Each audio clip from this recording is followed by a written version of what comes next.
Donc là-bas, dans un, il n'y a plus d'emprise de la rigueur. L'emprise de la rigueur, elle est sur l'aspect spécifique de la chose et indépendant.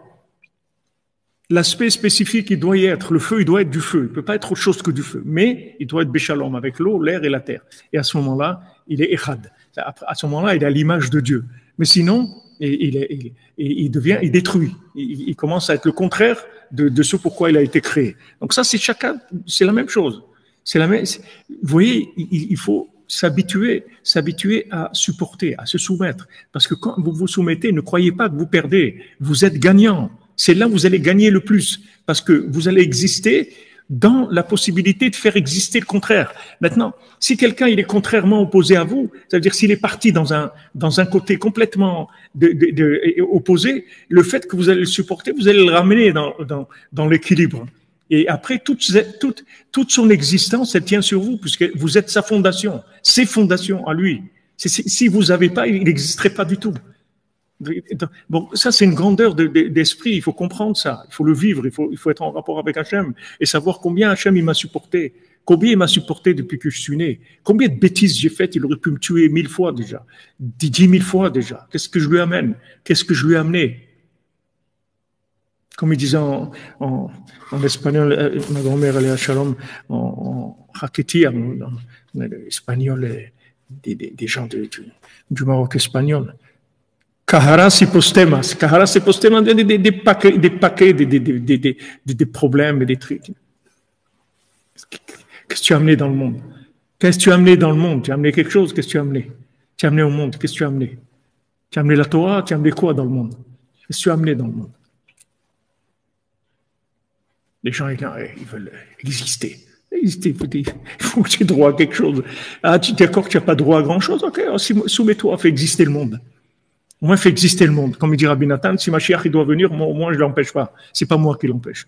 Ça, vous pouvez être sûr, si Mashiach il doit venir maintenant, c'est pas moi qui l'empêche de venir. C'est énorme de pouvoir dire ça. C'est énorme. Quelqu'un qui arrive à dire, moi, j'empêche pas Mashiach de venir, mais c'est énorme. Quelqu'un qui peut dire, j'empêche pas les autres d'exister, mais c'est énorme. C'est quelque chose d'énorme.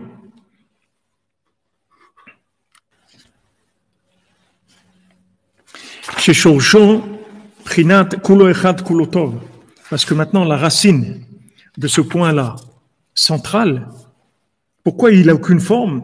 Parce qu'il ne peut pas avoir une forme.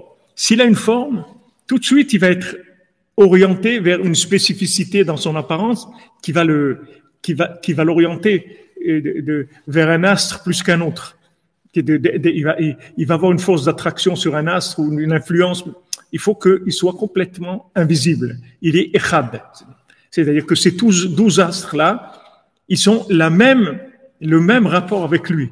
Il n'y a aucune différence. Que tu prends n'importe quel astre, n'importe quel mois, n'importe quelle tribu, ils ont le même rapport avec lui. C'est ça qu'ils n'ont pas compris, les frères de Yosef. Ils croyaient que Yosef, c'était comme eux. C'était un comme eux. Donc ils ont dit, mais qu'est-ce que tu racontes là? Que tu vas nous dominer. Ils n'ont pas compris que lui, il n'est pas comme eux. Il leur a dit, vous avez rien compris. Moi, je suis en dessous de Dieu.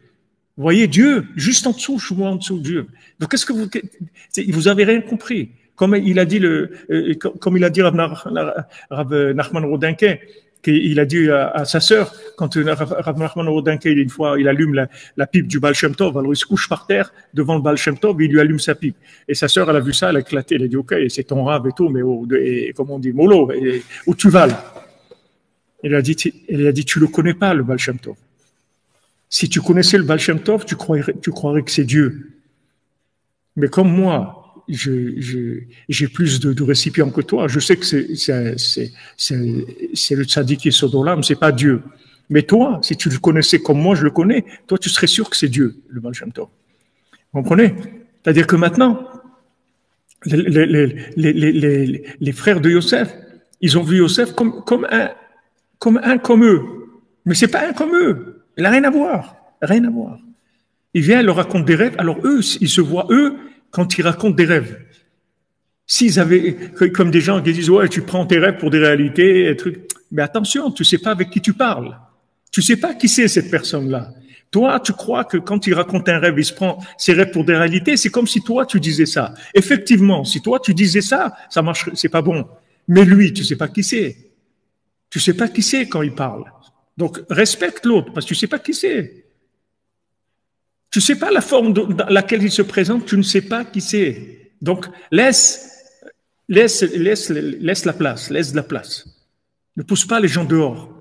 Laisse-les vivre, laisse-les s'exprimer, laisse-les vivre, tu sais pas qui c'est. Au moins, donne-lui le bénéfice du doute, au moins l'ignorance.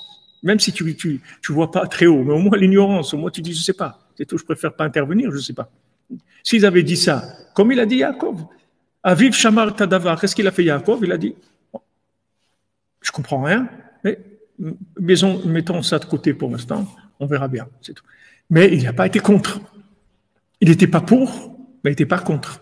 Il n'était pas pour, il n'était pas contre, c'est dépassé complètement, mais il n'a pas rejeté. Et les frères, ils ont voulu le tuer, c'est-à-dire, c'est pas, les gens différents, ils veulent tuer les gens, ils veulent les tuer. Mamash, pourquoi? Parce qu'ils représentent quelque chose qui est complètement opposé à eux. Ils représentent de la non-existence pour eux-mêmes. Au lieu que l'autre, il représente son existence, il représente le contraire. Regardez où les gens, où on est arrivé.